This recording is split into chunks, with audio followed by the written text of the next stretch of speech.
Welcome, everyone. So good to have you here. Within this video, I'm going to share my personal story and my personal take in regards to depression.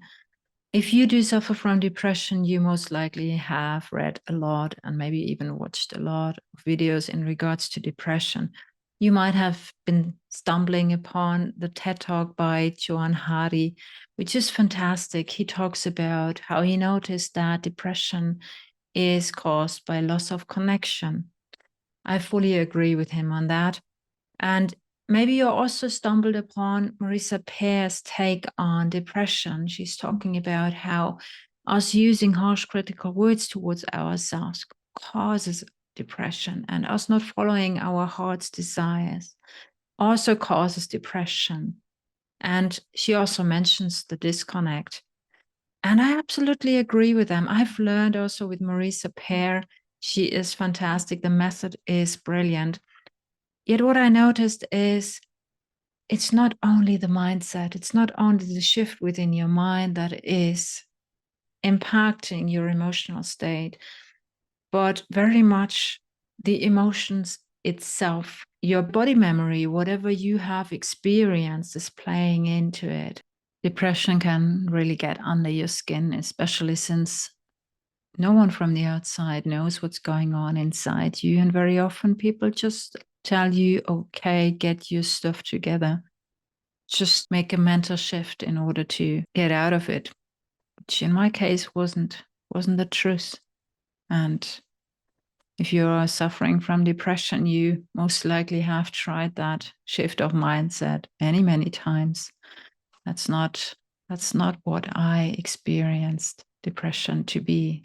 What I noticed myself, so during my own healing journey from deep, deep depression, so really massive depression, I was in a very low emotional state.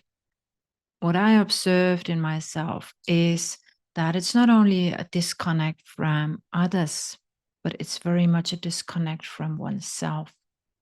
Growing up in quite a hostile environment, in the end, it's like we are swimming in a kind of soup and we are impacted by the soup. We are carrying the same emotional soup inside of us very often, which our parents are also exposing us to and experiencing. We are picking things up. We are carrying these kind of emotions as well very often. And we are experiencing their brokenness, and their brokenness hurts us. And experiencing that also means very often we don't have the space where we can just talk about it. We can't just heal it. We can't just soothe it, reparent ourselves. And by that, we very often are forced to just numb these kind of experiences. We are forced to sort of silence the pain. And we are silencing the pain over and over again. We are silencing the hurt. We are silencing whatever we want to share or whatever's going on inside of us. And it reaches a point when we simply decide to become numb, or when the whole system is more or less becoming numb because it's just too much to deal with. And all these layers of experiences, they are really like a kind of soup that is boiling underneath. Considering that we did not learn how to take care of our emotions, how to actually integrate our emotions, how to actually work through these kind of feelings. This means you always had to sort of come up with this strategy to just shut them off or disconnect from them. And in the end, when we have to disconnect from so much of ourselves, from such a big part of ourselves, that's when the only option more or less left is just to shut the emotional system down. And that's very often not really working. And this means we are becoming aware of this toxic soup that is boiling underneath. And this is what makes us depressed.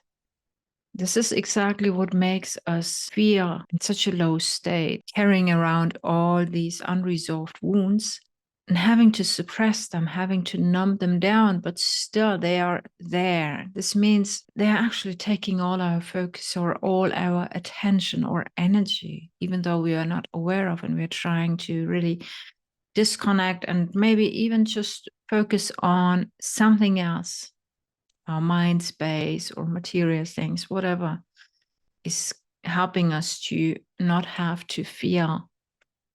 But this kind of shutting down the feelings is causing this kind of grayish soup underneath.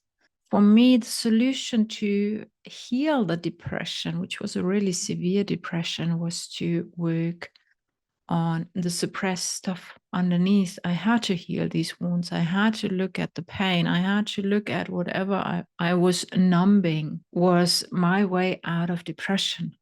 Working through the emotional aspect, it's almost as if you can envision you have this kind of soup, but there are magnetic particles in it, and you're trying to clear up the water.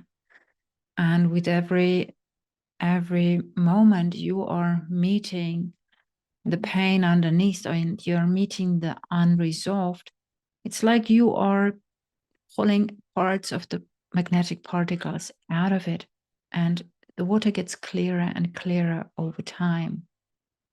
This is what I experienced myself, and this is what in the end dissolves the depression. So it's not about, how do you say, you forcing yourself to be someone else. No, it's just about getting things out of your system which were causing these disharmonies, which were causing you to feel that way, or to numb yourself, or to shut things down. And in the end, I do believe it's essential to learn ways how to really integrate our own emotions.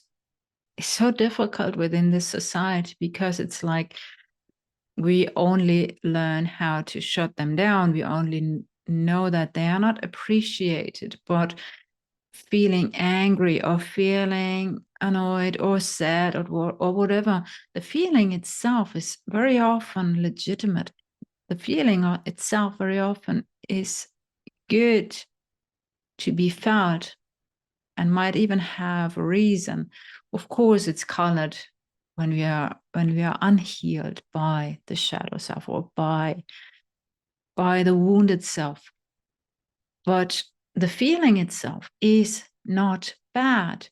It's just the way how we are dealing with it very often, the way how we are trying to either express it outwards or that we are shutting it down. And there should be a middle way. There should be a way of allowing ourselves to feel it, to understand it, and then integrate it, which is very difficult, I know, because we haven't learned it at all.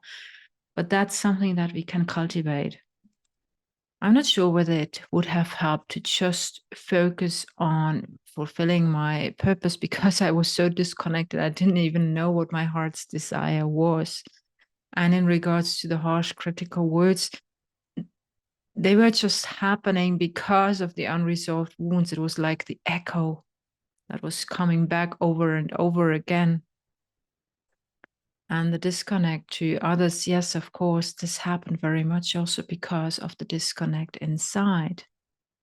The more you disconnect from yourself, the harder it also gets to connect to others. My takeaway, like on my healing journey, is I really had to face these moments. Some other people prefer to just do some trauma work, which is also very helpful. So you're going to just meet the perceptions and you don't have to really understand or see the incidences connected to it, but it's more like a calming down the nervous system and calming down the visceral memories. To me, it was very helpful to understand the connections. That was helping my consciousness to grasp it even better. There's a way out of depression, and depression is very real, a very, very real thing. It's not like, okay, you just have to shift your mindset. No, it's your emotional self that's completely involved in that and enmeshed in that. Not sure whether this was helpful to you, just sharing this as my own personal experience, and whatever helps you is good. Just find it out yourself. Find out whether it helps if you just find your purpose, whether it helps if you stop using critical words. But if you still have this echo chamber inside that's repeating it over and over again, that's something that probably wants more attention, needs more attention in order to be resolved and in order to be healed. Let me know what you think. Happy to hear from you and looking forward to seeing you next time. Take good care and goodbye for now.